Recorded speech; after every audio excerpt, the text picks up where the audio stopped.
สวัสดีพ่อแม่พี่น้องป้องแอนปลายมื้อนี้เฮาสิพามาลักกินหมักโมอยู่สวนที่บ้านนาตาลเมืองไซคานีเนาะนครหลวงเวียงจันทน์เพราะว่าเขาเจ้าละแล้วหมาก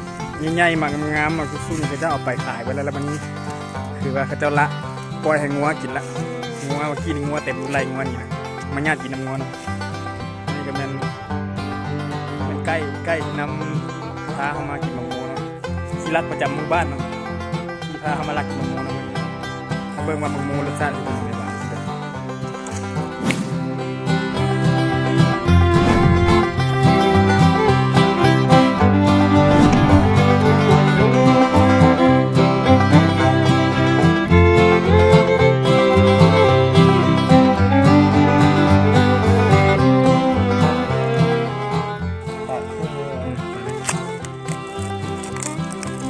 ว้าว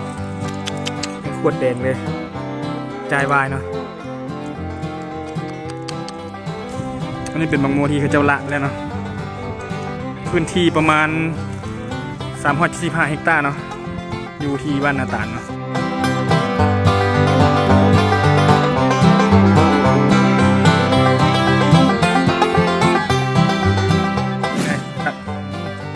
หวานคือบางโมเลยว่ะ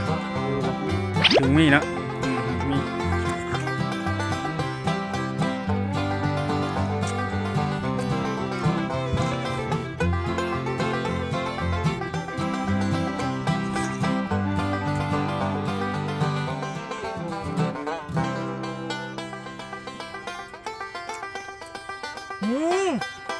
แตงโมก็เค็มเหมือนกันเลยเนี่ย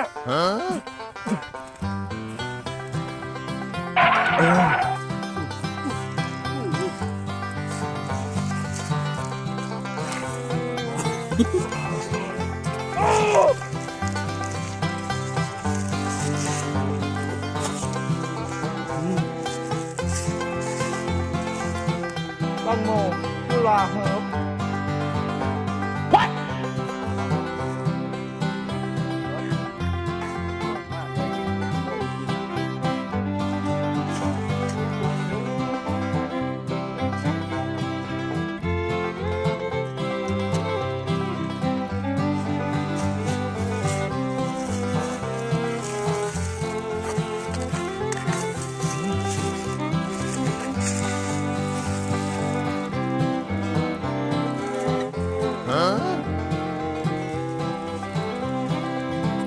อยากหน้าใสไร้สิวต้อง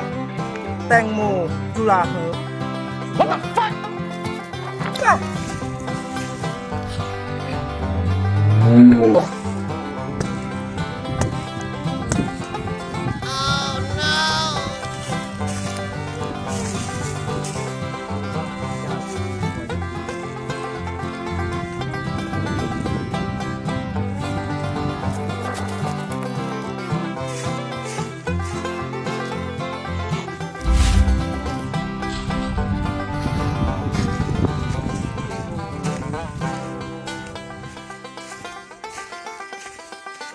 กูวินหัว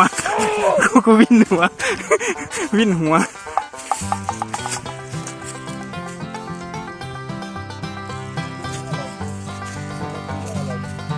เนี่ยครับโตๆเลย